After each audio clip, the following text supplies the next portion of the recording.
அஸ்ஸலாமு அலைக்கும் வரஹ்மத்துல்லாஹி வபரகாத்துஹு. பிஸ்மில்லாஹிர் ரஹ்மானிர் ரஹீம். அல்ஹம்துலில்லாஹி ரப்பில் ஆலமீன். வல் ஆகிபத்து லில் முத்தகீன். அஸ்ஸலாத்து வஸ்ஸலாமு அலா சய்யிதினா முஹம்மதின் அஷ்ரஃபில் அன்பியாஇ வல் முர்சலீன் வ அலா ஆலிஹி தய்யிபீன் வ அஸ்ஹாபிஹி தாஹிரீன் வல் முஃமினீன வல் முஸ்லிமீன குல்லிஹிம் அஜ்மஈன். அம்மா பஅத். فقد قال الله تبارك وتعالى في كلامه القديم والفرقان الحميد بعد أعوذ بالله من الشيطان الرجيم بفضل بسم الله الرحمن الرحيم وإذا حييتم بتحية فحيوا بأحسن منها أو ردوها إن الله كان على كل شيء حسيبا. صدق الله العلي العظيم. புகழ் அனைத்தும் அகிலத்தை படைத்து பரிபாலிக்கக்கூடிய எல்லாம் வல்ல அல்லாஹ் ஒருவனுக்கே உரித்தாகட்டுமாக. அல்லாஹ்வின் மேலான சாந்தியும் அவனது கருணையும் நம் உயிருக்கும் உயிரான உயிரினும் மேலான அருமை நாயகம் முஹம்மது ரசூலுல்லாஹி ஸல்லல்லாஹு அலைஹி வஸல்லம் அவர்களின் மீதும் உலக முஸ்லிம்கள் எல்லோரின் மீதும் நிரப்பமாய் உண்டாவதாக. ஆமீன். கண்ணியத்திற்குரிய அல்லாஹ்வின் நல்லடியார்களே, இன்றைய தராவியிலே அல்ஹம்துலில்லாஹ் திருமறையிலே அந்நிசா பெண்கள் என்கின்ற பெயரில் இருக்கக்கூடிய ஒரு அத்தியாயம் இன்று ஓதப்பட்டது. அல்ஹம்துலில்லாஹ். இந்த சூரத்து நிசாவிலே அல்லாஹு தாலா நிறைய சட்டங்களை, சட்டம் சார்ந்த, குறிப்பாக திருமணம் சம்பந்தமான சில சட்டங்களை அல்லாஹு தாலா இந்த சூறாவிலே சொல்லி காட்டுகிறான். அதே மாதிரி முக்கியமாக யாரை திருமணம் முடிக்க வேண்டும், யாரை திருமணம் முடிக்கக்கூடாது என்கின்ற தெளிவான சட்டத்தை இந்த சூறாவிலே அல்லாஹு தாலா சொல்லியிருக்கிறான். இன்றைய காலகட்டத்திலே இதை நாம் கண்டிப்பாக நம்முடைய அடுத்த தலைமுறைக்கு, நம் குடும்பத்தாருக்கு இதை நாம் சொல்ல வேண்டிய கடமை இருக்கிறது. திருமணம் என்பது எப்படி நடக்க வேண்டும், யாரோடு நடக்க வேண்டும் போன்ற சட்டங்கள் எல்லாம் இந்த சூரத்து நிசாவிலே அல்லாஹு தாலா சொல்லி காட்டியிருக்கிறான். இந்த சூறாவில் ஒரு வசனத்திலே அல்லாஹ் சொல்கின்றான், வைதா ஹுஜீத்தும் பி தஹியத்தின் ஃபஹையு பி ஹசன மின்ஹா அவு ருத்துஹா. உங்களுக்கு சலாம் சொல்லப்பட்டால், அதாவது யாராவது உங்களுக்கு சலாம் சொன்னால் நீங்கள் அவருக்கு அதைவிட அழகானதை பதில் சொல்லுங்கள் அல்லது அதையே திருப்பி சொல்லுங்கள் என்று சொல்லி 86வது வசனத்திலே அல்லாஹு தாலா இந்த சலாம் என்பதை பற்றி இங்கே சொல்லி காட்டுகிறான். இன்றைய இஸ்லாமிய பெருமக்கள் மறந்துவிட்ட ஒரு சுன்னத்தான நடைமுறை தான் சலாம் சொல்லுதல் என்பது. இன்றைக்கி நாம் அதை ஒரு சாதாரண விஷயமாக நினைத்து கொண்டிருக்கிறோம். ஆனால் சலாம் சொல்லுதல் என்பது எந்தளவுக்கு முக்கியம் வாய்ந்தது என்று நாம் ஹதீஸ்களிலே பார்க்கின்ற பொழுது ஸல்லல்லாஹு அலைஹி வஸல்லம் அவர்கள் இந்த சலாம் சொல்வதை அதிகமாக வலியுறுத்தி இருக்கிறார்கள். அபூ ஹுரைரா ரலியல்லாஹு அன்ஹு அறிவிக்கக்கூடிய ஹதீஸ் புகாரியில் வருது. ஸல்லல்லாஹு அலைஹி வஸல்லம் சொன்னார்கள், யுஸல்லிமு ஸகீரு அலல் கபீர், சிறியவர்கள் பெரியவர்கள் மீதும், வல் மாரு அலல் காயித், நடந்து செல்பவர்கள் அமர்ந்திருப்பவர்கள் மீதும், வல் கலீலு அலல் கசீர், குறைவானவர்கள் ஒரு பெருங்கூட்டத்தினர் மீதும் சலாம் சொல்லட்டும் என்று ஸல்லல்லாஹு அலைஹி வஸல்லம் அவர்கள் சொன்னார்கள். அப்போது இந்த சலாம் சொல்வதனால் நமக்கு என்ன நன்மை கிடைக்கிறது? முதல்ல இந்த சலாம்னா என்ன, அதனுடைய மகத்துவம் என்ன, அது எந்த அளவுக்கு சிறப்பு வாய்ந்தது என்று ஸல்லல்லாஹு அலைஹி வஸல்லம் அவர்கள் ஹதீஸிலே நமக்கு சொல்லும் பொழுது, முதல்ல இந்த சலாம் அப்படிங்கிற வார்த்தையை நாம் பார்த்தால் இது அல்லாஹ்வினுடைய திருநாமத்திலே ஒரு திருநாமம். அல்லாஹ்வுக்கு 99 திருநாமங்கள் இருக்கிறது. யார் அதை மனநமிட்டு ஓதி வருகிறாரோ அவர் சொர்க்கத்துக்கு நுழைவார் என்ற ஹதீஸை நாம் இங்கே நினைவு கூற கடமைப்பட்டிருக்கிறோம். அந்த அல்லாஹ்வினுடைய 99 திருநாமத்தில் சலாம் அப்படிங்கிற ஒரு திருநாமம் இருக்குது. அப்போ அந்த சலாம் என்பது அல்லாஹ்வினுடைய திருநாமத்திலே ஒன்று. அதை அல்லாஹு தாலா திக்ராக முஸ்லிம்களினுடைய வளமையிலே அதை ஏற்படுத்தி வைத்திருக்கிறான். இன்றைக்கி நம்மக்கிட்ட இந்த சலாம் சொல்லக்கூடிய பழக்கம் என்பது ரொம்ப குறைந்து விட்டது. பொதுவாக இஸ்லாத்தை பொறுத்த வரைக்கும் நம்ம இஸ்லாமிய சட்டங்களை எடுத்து பார்த்தால் பொதுவாகவே அது எந்த இபாதத் வணக்க வழிபாடாக இருந்தாலும் அந்த வழிபாடுகளில் ஃபர்லுக்கும் வாஜிபுக்கும் தான் நன்மை அதிகம். சுன்னத்து முஸ்தஹப்பிற்கு நன்மை குறைவு. உதாரணமாக நோன்பு எடுக்கிறோம். இப்போது ஃபர்லான நோன்பு வாஜிபான நோன்புக்கு நன்மை கூட, சுன்னத்தான நஃபிலான நோன்பை காட்டிலும்.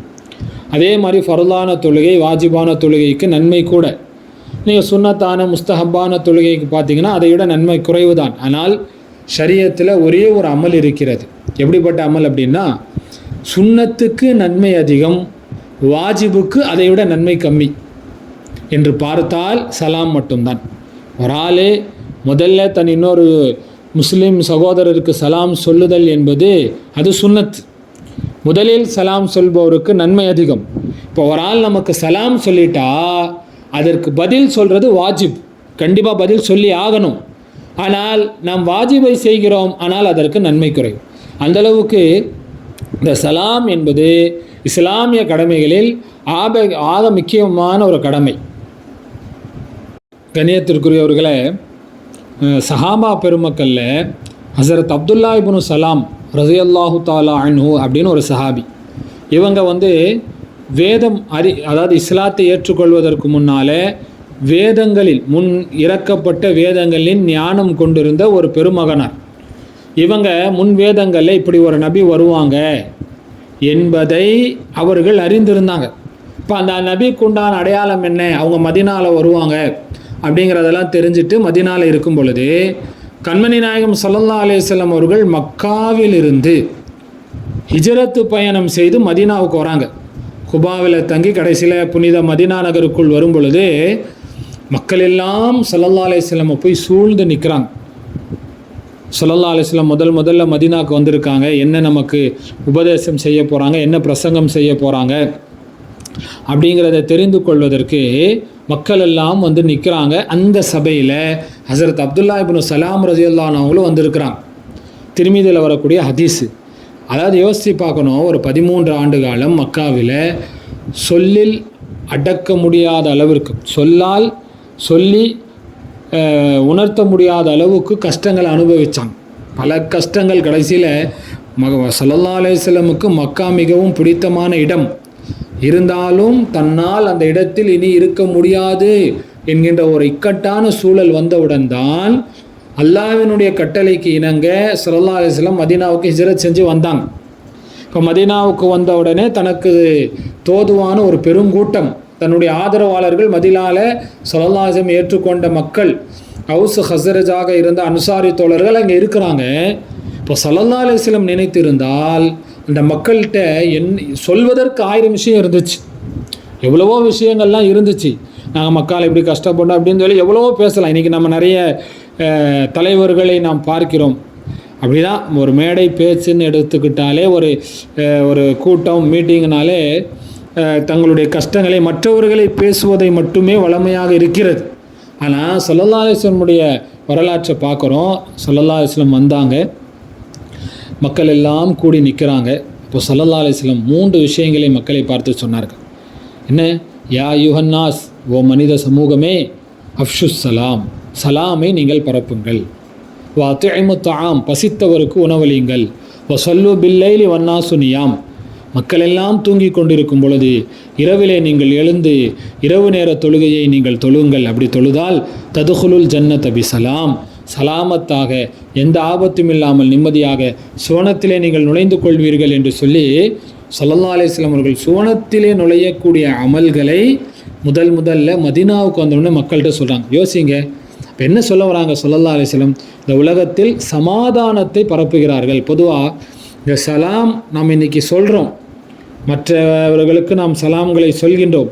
இந்த சலாமினுடைய அசல் மக்சத், நோக்கம் என்ன அப்படின்னா, நான் ஒரு மனிதருக்கு சலாம் சொல்கின்றேன் என்றால், ஒரு இஸ்லாமியருக்கு நான் சலாம் சொல்கிறேன் அப்படின்னா, என்னால் அவருக்கு எந்த தீங்கும் வராது, நீங்கள் என் சம்பந்தமாக நீங்கள் நிம்மதியாக இருக்கலாம், நான் உங்களுக்கு எந்த தீங்கையும் தரமாட்டேன், என் விஷயத்திலே நீங்கள் பயப்பட தேவையில்லை என்கின்ற அந்த அபய உத்தரவாதம், நம்பிக்கையான ஒரு உத்தரவாதம் தான் சலாம் என்பது. பொதுவாக இஸ்லாமியர்களுடைய பண்பு தான் சலாம் என்பது. நம்ம எந்த நேரத்திலையும் ஸல்லல்லாஹு அலைஹி வஸல்லம் ஹதீஸில் சொல்லுவாங்க, உனக்கு தெரிந்தவர்கள் தெரியாதவர்கள் 2 நபர்கள் மீதும், அதாவது ஒரு ஆள் அவர் நம்மளுக்கு பழக்கமான ஆள் கிடையாது, ஆனால் அவர் முஸ்லீமுன்னு நமக்கு தெரியுது அப்படின்னா நாம் அவருக்கு சலாம் சொல்ல வேண்டும். நமக்கு பழக்கமான ஆளாக இருந்தாலும் சரி, நமக்கு பழக்கம் இல்லாத ஆளாக இருந்தாலும் சரி, அவர்களுக்கு நாம் சலாம் சொல்வது நம்முடைய இஸ்லாமிய பண்பு. இன்னும் சொல்லப்போனால் கியாமத்துடைய அடையாளங்களில் ஸல்லல்லாஹு அலைஹி வஸல்லம் சொல்லும்போது சொல்லுவாங்க, கியாமத்துடைய நெருக்கத்தில் மக்கள் என்ன ஆயிடுவாங்க அப்படின்னா, தனக்கு தெரிந்தவர்களுக்கு மட்டுமே சலாம் சொல்லுவாங்க. எனக்கு அந்த ஆளை தெரியும், நம்மளுக்கு சொந்தக்காரு பழக்கமான ஆள், அவங்களுக்கு மட்டும் சலாம் சொல்லுவாங்க. தனக்கு தெரியாத, ஆனால் அவர் முஸ்லீமுன்னு தெரியும், ஆனால் ஆள் யார் என்னங்கிற பழக்கம் இல்லாத ஆளுக்கு சலாம் சொல்ல மாட்டாங்க. இது கியாமத்தினுடைய ஒரு அடையாளம். இன்றைக்கி நாம் அதை விட கீழே போயிட்டோம். நமக்கு தெரிந்தவர்களுக்கு கூட சலாம் சொல்லக்கூடிய பழக்கம் நம்மிடத்திலே இல்லை. மேற்கத்திய கலாச்சாரம் நம்மிடத்திலே அதிகமாக ஊடுருவி விட்டது. இன்று நம்முடைய பிள்ளைகள் பெரும் கான்வென்ட்களில் படிக்கிறனால அப்புறம் அந்த மேற்கத்திய கலாச்சாரம் வந்துருச்சு. வீட்டுக்குள்ளே வரும்போது அஸ்ஸலாமு அலைக்கும் சொல்லக்கூடிய பண்பு, வீட்டை விட்டும் செல்லும்போது அஸ்ஸலாமு அலைக்கும் சொல்லக்கூடிய பண்பு எல்லாம் மாறிப்போய் இன்றைக்கி டாட்டா பாபாய் அந்த மாதிரியான ஒரு கலாச்சாரம் நம்மிடத்தில் வந்து விட்டது. இந்த சலாமை நாம் பற்றி பிடிக்க வேண்டும். இப்போ இந்த சலாம் சொல்கிறனால என்ன நன்மை அப்படின்னு பார்க்கும் பொழுது ஹதீஸில் ஒரு நிகழ்வு வருது. ஸல்லல்லாஹு அலைஹி வஸல்லமுடைய சபை, ஸல்லல்லாஹு அலைஹி வஸல்லமுடைய சபையில் ஒரு சஹாபி ஸல்லல்லாஹு அலைஹி வஸல்லம் வந்து அஸ்ஸலாமு அலைக்கும் அப்படிங்கிறத மட்டும் சொல்லிவிட்டு சபையில் உக்காந்துட்டார். அப்போ ஸல்லல்லாஹு அலைஹி வஸல்லம் அவருக்கு பதில் சொல்லிவிட்டு இப்போ ஸல்லல்லாஹு அலைஹி வஸல்லம் சொன்னாங்க, இவருக்கு 10 நன்மைகள் அப்படின்னு சொன்னாங்க. அடுத்து இன்னொரு சஹாபி வராங்க, வந்து அஸ்ஸலாமு அலைக்கும் வரஹ்மத்துல்லா அப்படின்னு மட்டும் சொல்கிறாங்க. அப்போ ஸல்லல்லாஹு அலைஹி வஸல்லம் அந்த சஹாபிக்கு பதில் சொல்லிவிட்டு இவருக்கு 20 நன்மைகள் அப்படின்னு சொன்னாங்க. மூன்றாவதாக ஒரு சஹாபி வராங்க, வந்து சொன்னாங்க அஸ்ஸலாமு அலைக்கும் வரஹ்மத்துல்லாஹி வபரகாத்துஹு என்று சலாமை முழுவதுமாக சொன்னார்கள். அப்போ ஸல்லல்லாஹு அலைஹி வஸல்லம் சொன்னாங்க இவருக்கு 30 நன்மைகள் அப்படின்னு சொன்னாங்க. அபூதாவுதில் இந்த ஹதீஸ் வருது. இப்போது பொதுவாக இந்த நம்மிடத்தில் நன்மைகள் சம்பந்தமான நம்முடைய கருத்து என்பது அது ஒரு சாதாரணமாயிருச்சு. நன்மை தானே, 10 நன்மை தானே, 100 நன்மை தானே. ஆனால் இந்த நன்மைகளுடைய மதிப்பு எப்போ தெரியுமா? நாளைக்கு மறுமையில் மஹ்ஷர் மைதானத்தில் எல்லாம் வல்ல அல்லாஹ் நம்முடைய நன்மை தீமைகளை மீசான் தராசிலே எடை போடுகின்ற பொழுது சில மனிதர்கள் இருப்பார்கள், ரெண்டுமே சமமாக இருக்கும். இப்போ ஒரே ஒரு நன்மை கிடைச்சிட்டா நன்மையுடைய தட்டு கனத்து சொர்க்கத்துக்கு போயிடுவார். ரெண்டும் சமமாக இருக்கும். அந்த ஒரு நன்மைக்கு அங்கே அலைவார். குர்ஆனில் அல்லாஹ் சொல்கின்றான், தன் தாய் தந்தையை விட்டும் ஓடுவான். அதாவது எங்கே நம்மக்கிட்ட வந்து நன்மையை கேட்டுருவாங்களோன்னு சொல்லி தாய் தந்தையை விட்டு ஓடுவான். அப்போது அந்த நன்மைகளுடைய மதிப்பு என்பது இன்றைக்கி நம்ம காசு பணத்துடைய மதிப்பு நமக்கு தெரிகிறது. ஒரு 10 ரூபா ஒரு 100 ரூபாவுடைய மதிப்பு என்னன்னு நமக்கு தெரியுது. அதனால் அதுக்கு நாம் முக்கியத்துவம் தருகிறோம், அதற்காக நாம் உழைக்கிறோம். அது வந்து ஷரியத் அதை தடுக்கவில்லை. ஹலாலாக சம்பாதிக்கும் பட்சத்தில் அதை ஷரியத் வரவேற்கிறது. ஆனால் நன்மையான காரியங்களில் நம்முடைய கவனம் என்பது மிகவும் நாம் என்ன செய்யணும்னா, நன்மையான விஷயங்கள் ஒரு விஷயம் செஞ்சால் நமக்கு நன்மை கிடைக்கும்னா அதில் நம்ம கவனம் செலுத்தணும். இப்போ இந்த சலாம் சொல்வதனால் முதல் விஷயம், நாம் இஸ்லாமிய அடையாள சின்னத்தை இந்த உலகத்தில் நாம் என்ன செய்கிறோம், நிலைநாட்டுகிறோம். அதனால தான் நாம் கபரஸ்தான் மன்னரை முஸ்லீம்கள் அடங்கி இருக்கக்கூடிய கபரஸ்தானுக்கு போனாலும் அங்கே என்ன துவா ஓதணும், அவர்களுக்கு சலாம் சொல்லணும். அவர்கள் மண்ணுக்கு உள்ளே இருந்தாலும் கூட, பூமிக்கு கீழே இருந்தாலும் கூட அவர்களுக்கும் சலாம் சொல்ல வேண்டும் என்பது என்று இஸ்லாம் நமக்கு சொல்லுது. நம்முடைய முன்னோர்கள் சஹாபாக்கள் முன்னோர்கள் பற்றி வருது. எந்த அளவுக்கு அவங்க சலாமில் ஆர்வம் உள்ளவங்களாம் இருந்தாங்க அப்படின்னா, சில சஹாபாக்கள் வெறுமனே சலாம் சொல்கிறதுக்காகவே கடை வீதிக்கு வருவாங்க. பொருள் எதை வாங்கணும்னு இல்லை, பார்க்கக்கூடிய இஸ்லாமியர்களுக்கு சலாம் சொல்ல வேண்டும் என்பதற்காகவே கடை வீதிக்கு வந்த சஹாபாக்களுடைய வரலாறுகளும் உண்டு. 2 பேர் சேர்ந்து போயிட்டே இருப்பாங்க. இடையில ஒரே ஒரு மரம் வரும். மரம் வந்த உடனே 2 பேர் பிரிஞ்சுட்டு திரும்பவும் சந்திப்பாங்க. உடனே தங்களுக்கு சலாம் சொல்லிக் கொள்வார்கள். இந்த அளவுக்கு சலாமுடைய விஷயத்தில் சஹாபாக்கள் மிகவும் ஆர்வம் உள்ளவர்களாக இருந்தார்கள். ஸல்லல்லாஹு அலைஹி வஸல்லம் அவங்க சின்ன பிள்ளைங்களை கடந்து சொன்னாலும் அந்த சின்ன பிள்ளைகளுக்கும் சலாம் சொல்வார்கள் என்று அனஸ் பின் மாலிக் ரலியல்லாஹு அன்ஹு அவர்கள் அறிவிக்கக்கூடிய ஹதீஸ் புகாரியில் வருது. இன்றைக்கி நம்மக்கிட்ட அந்த ஸ்டேட்டஸ் நான் பெரியவன், எனக்கு தான் சின்னவன் சலாம் சொல்லணுங்கிற ஒரு ஸ்டேஜை பார்க்கக்கூடிய நிலைமை, அந்தஸ்தை பார்க்கக்கூடிய நிலையிலே தான் நாம் இருக்கிறோம். உலகத்திலேயே எல்லா மனிதர்களிடம் சிறந்தவர்கள் ஸல்லல்லாஹு அலைஹி வஸல்லம் அவர்களே சிறுவர்களுக்கு சலாம் சொல்லியிருக்கிறார்கள். அதே மாதிரி தான் ஒரு வீட்டுக்கு நாம் செல்கின்றோம் என்றால் அந்த வீட்டுக்கு சென்று அவர்களிடத்திலே நாம் சலாம் சொல்லி அனுமதி வாங்கி விட்டு தான் வீட்டுக்குள் செல்ல வேண்டும். இங்கே ஷரியத்தினுடைய ஒரு சட்டத்தை, ஃபிக்ஹ் சட்டத்தை நம்ம புரிஞ்சுக்கணும். இன்றைக்கி நம்ம மாற்று மத சகோதரர்களோடு சேர்ந்து வாழ்கிறோம். சில நேரங்களில் இந்து மத சகோதரர்கள் மாற்று மத சகோதரர்கள் என்ன செய்கிறாங்க, நம்மளை பார்த்து பாய் அஸ்ஸலாமு அலைக்கும் அப்படின்னு சொல்கிறாங்க. நம்மை விட தெளிவாக சலாம் சொல்லக்கூடிய மாற்று மத சகோதரர்களை நாம் பார்க்கிறோம். இப்போ நாம் என்ன செய்யணும், அவங்களுக்கு நாம் திரும்பி வலைக்கும் அஸ்ஸலாம் சொல்லக்கூடாது. இப்போ நம்ம என்ன சொல்லணும், அஸ்ஸலாமு அலா மனித்தபஅல் ஹுதா, யார் நேர்வழியை பின்பற்றுகிறார்களோ அவர்கள் மீது சலாம் உண்டாகட்டும் அப்படின்னு சொல்லணும். அஸ்ஸலாமு அலா மனித்தபஅல் ஹுதா என்று சொல்லணும். அப்போது இதையும் நாம் தெரிந்து வைத்து கொள்ளணும். இப்போ அவங்க சலாம் சொல்கிறாங்கன்னு சொல்லி நம்ம வலைக்கும் அஸ்ஸலாம் சொல்லக்கூடாது. எனவே அதே மாதிரி சலாம் சொல்கின்ற பொழுது நாம் இஸ்லாமியர்களுக்கு சலாம் சொல்லும் பொழுது அந்த சலாத்தினுடைய வார்த்தைகளை தெளிவாக சொல்ல வேண்டும். இன்றைக்கி சலாம் சொல்கிறோம், அவர் என்ன சொல்கிறாருங்கிறதே நமக்கு தெரியல.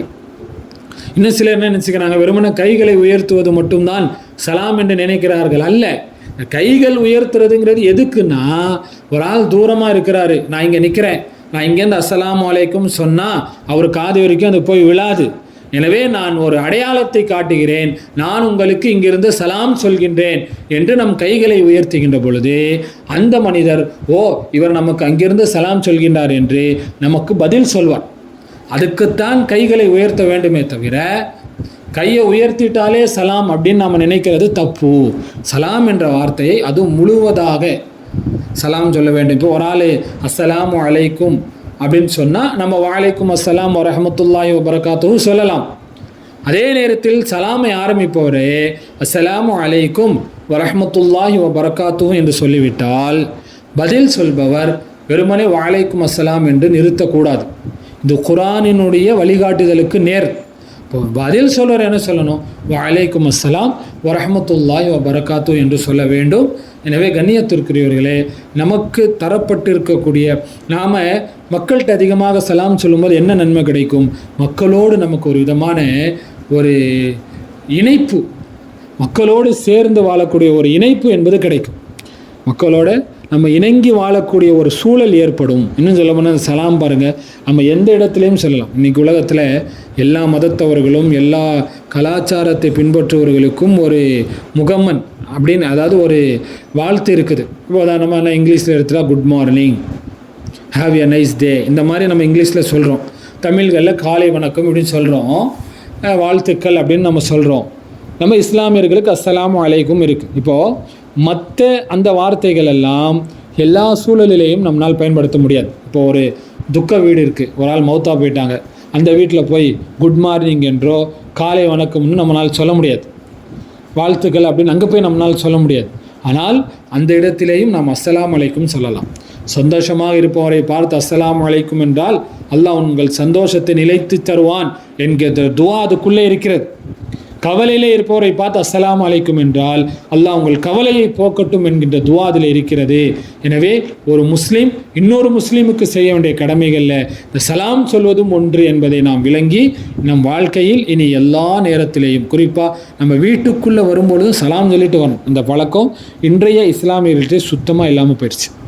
ஒரு நேரத்தில் வீட்டுக்கு வரும்பொழுது சலாம் சொல்லிட்டு உள்ள வரணும். இப்போது அடுத்த ஒரு கேள்வி, இப்போ வீட்டில் யாருமே இல்லை, அப்போ என்ன சொல்லணும்? அப்படி என்றாலும் அஸ்ஸலாமு அலைனா வஅலா இபாதில்லாஹி சாலிஹீன் என்று சலாம் சொல்லிட்டு தான் வீட்டில் வரணும். ஏன்னா வீடுகளில் மலக்குகள் இருப்பார்கள், ரோஹானியத்தான அல்லாஹ்வினுடைய படைப்புகள் இருக்கும், நல்ல ஜின்கள் இருப்பார்கள்.